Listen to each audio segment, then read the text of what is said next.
বীরভূম লোকসভা কেন্দ্রের বিজেপি প্রার্থী আইপিএস দেবাশিস ধরের মনোনয়নপত্র গ্রহণ করল না নির্বাচন কমিশন।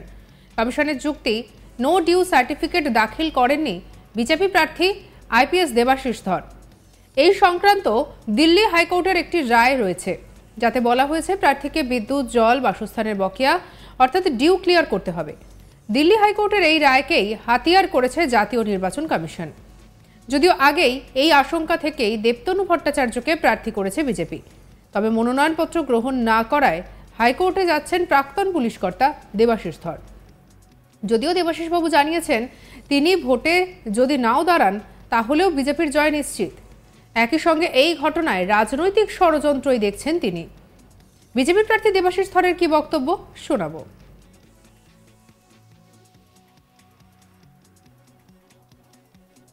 মাননীয় আদালত, উচ্চ আদালত, সুপ্রিম কোর্টের ভার্ডিক্ট আছে 10 দিন আগে regarding no due certificate, clearly লেখা আছে, সেটা আমরা মেনশন করে ফাইল করব। মুখ্যমন্ত্রী কিছুদিন আগে এই কথাই তিনি বলে গেছিলেন এবং তারপরে আপনাকে এইভাবে করেন, এটা কি রাজনীতি বন্ধ পাচ্ছেন কোথাও? সেটা মানে সময় প্রকাশিত হবে। আমরা হাইকোর্টে তো ফাইল করি, এখন এটা বলার সময় আছে। তৃণমূলের বক্তব্য যে ভিজিলেন্স বাংলাদেশে, আরে ভাই, ভিজিলেন্স রাষ্ট্রপতির অ্যাকসেপ্ট হয়ে যাওয়ার পরে এর কোনো অস্তিত্ব থাকে না। আমি তো রিজাইন করে এসেছি, section 5 all India service rule অনুযায়ী আমার রেজিগনেশন অ্যাকসেপ্ট হয়েছে। এক্ষেত্রে এই বীরভূম লোকসভা আসনে তৃণমূলের থেকে আপনি হেভিওয়েট বলে কিরকম চক্রান্ত শিকার করছেন? সেটা দেখুন, আমি হেভি ওয়েট বা যা ওয়েটই হই না কেন, মানুষের যা মুড আছে, আমি ক্যান্ডিডেট থাকি না থাকি, মানুষ ঠিক করে নিয়েছে যেভাবে তাদের আমি যতটুকু প্রচার করেছি যে কতদিন, মানে মানুষ কিন্তু রেডি হয়ে আছে ভোট দেওয়ার জন্য, এটুকু বলে দিই। যদি দেবতনু ভট্টাচার্য শেষমেশ প্রার্থী হন, আপনি কি তারপরে বাকি সময়টা প্রচারে নামবেন? দল যা বলবে অতি অবশ্যই। আমি কি দলের বাইরে নাকি? দল আমাকে যদি বলে তারপরে প্রচার করবো। কিন্তু আপনি এখন তো আশাবাদী আছেন, হাইকোর্ট নির্দেশ দিলে আমরা অবশ্যই সেটাকে।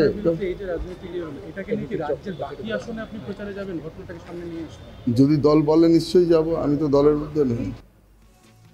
দেবাশিস ধরের মনোনয়ন বাতিল প্রসঙ্গে প্রতিক্রিয়া জানিয়েছে বীরভূমের তৃণমূলের প্রার্থী শতাব্দী রায়। বিষয়টি দুঃখ প্রকাশ করেছেন তিনি।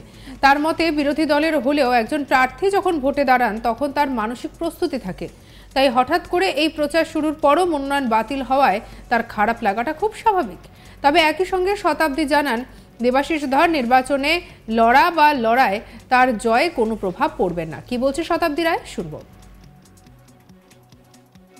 প্রথম থেকেই তো কনফিউশন ছিল যে যখন প্রার্থী অ্যানাউন্সমেন্ট হচ্ছে না করে এতদিন পরে হলো, তারপর 2-3 দিন ধরে যখন থেকে আরও একজন ফাইল করেছে তখন থেকেই সবাই বুঝতে পারছিল যে এটার মধ্যে কোনো ডাউট আছে ওদের, তাই জন্য আরেকজনকে ফাইল করিয়েছে।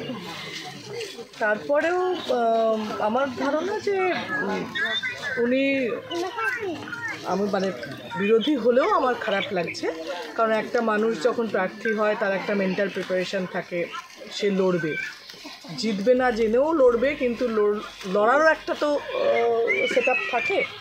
কিন্তু উনি যদি এতদিনে কিছু কতটা করে উঠতে পেরেছে জানি না, শুধু আমি কি করেছি আমি না করেছি এই কথা বলা ছাড়া, শতাব্দীরা এই করছে, শতাব্দীরা শাড়ি পরে, শতাব্দীরা গান গাইছেন, এই কথাগুলো বলা ছাড়া উনি কি করেছেন আমার জানা নেই। যদি তাই হয়, আর 15 দিন বাকি, উনি আর কি করতে পারতেন। কিন্তু আমি আবারও বলছি, আমার খারাপ লাগছে উনি লড়তে পারছেন না বলে। তবে এটা একটা কথা যে উনি লড়লেও আমি জিততাম, উনি যদি নাও লড়েন তাহলেও আমি জিতবো, কারণ ওনার উপস্থিতি অনুপস্থিতি কোনোটাই আমার জেতার সঙ্গে ম্যাটার করবে না। কিন্তু খারাপ লাগাটা আমার নিশ্চয়ই, যে বিরোধী হলেও সে একটা জায়গায় কিছু করতে ভাবছিল, লড়াইটা কথা ভেবেছিল, সেটা করতে পারলেন না। প্রসঙ্গত, বীরভূম লোকসভা কেন্দ্রে তৃণমূল প্রার্থী শতাব্দী রায়ের বিরুদ্ধে বিজেপির প্রাক্তন পুলিশ কর্তা আইপিএস দেবাশিস ধরকে প্রার্থী করা হয়।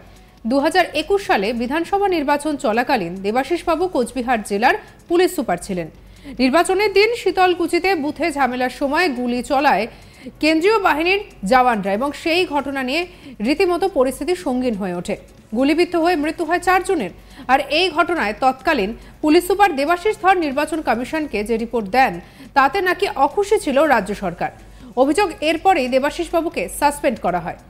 এমনকি 2022 সালে দেবাশিস ধরের বিরুদ্ধে আয় বহির্ভূত সম্পত্তির অভিযোগ ওঠে। যার তদন্ত শুরু করে রাজ্য পুলিশের সিআইডি। দেবাশিস ধরের বাড়ি সহ বিভিন্ন ডেরায় হানা দেয় তদন্তকারী অফিসারেরা। এখনও সেই মর্মে 2টি মামলা চলছে। 13ই মে চতুর্থ দফায় বীরভূম লোকসভা কেন্দ্রে নির্বাচন। এদিন মনোনয়ন স্কুটিনির দিন ছিল, আর তাতে দেবাশিস বাবুর মনোনয়ন গ্রহণ করল না কমিশন।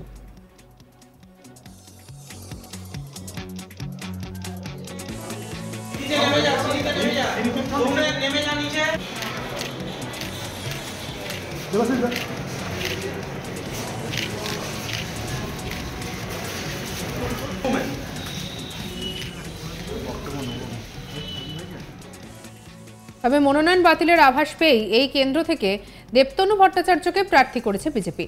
25শে মে সিউড়ি জেলা শাসকের দপ্তরে তিনি বিজেপির প্রতীকে মনোনয়নপত্র দাখিল করেন। আর এই নিয়ে আমাদের কালিকের কি রিপোর্ট দেখাবো।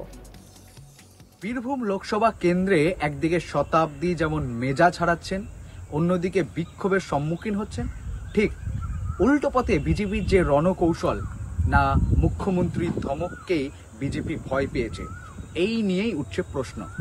আসল ঘটনাটি হলো বীরভূম লোকসভা কেন্দ্রে যে পদ্মফুল চিহ্নে মূলত প্রথম 23শে এপ্রিল দেবাশিস ধর, আইপিএস দেবাশিস ধর কিন্তু মনোনয়নপত্র দাখিল করেছে পদ্মফুল প্রতীক চিহ্নে।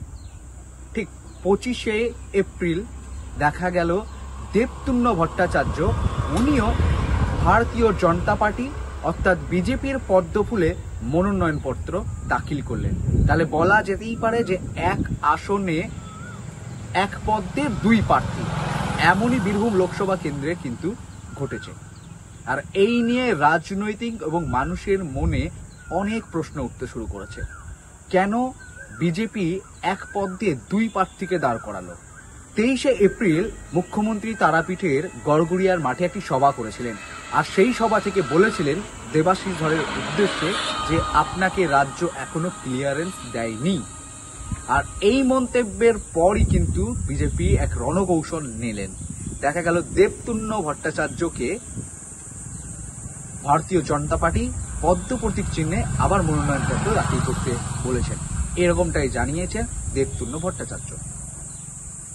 অপরদিকে দেবাশিস ধরও জানিয়েছেন যে দলের একটি রণকৌশল, এই বিষয়ে বেশি কিছু বলতে পারবো না, তবে দেবতুন্য ভট্টাচার্য ভারতীয় জনতা পার্টির তরফ থেকে মনোনয়নপত্র দাখিল করেছে।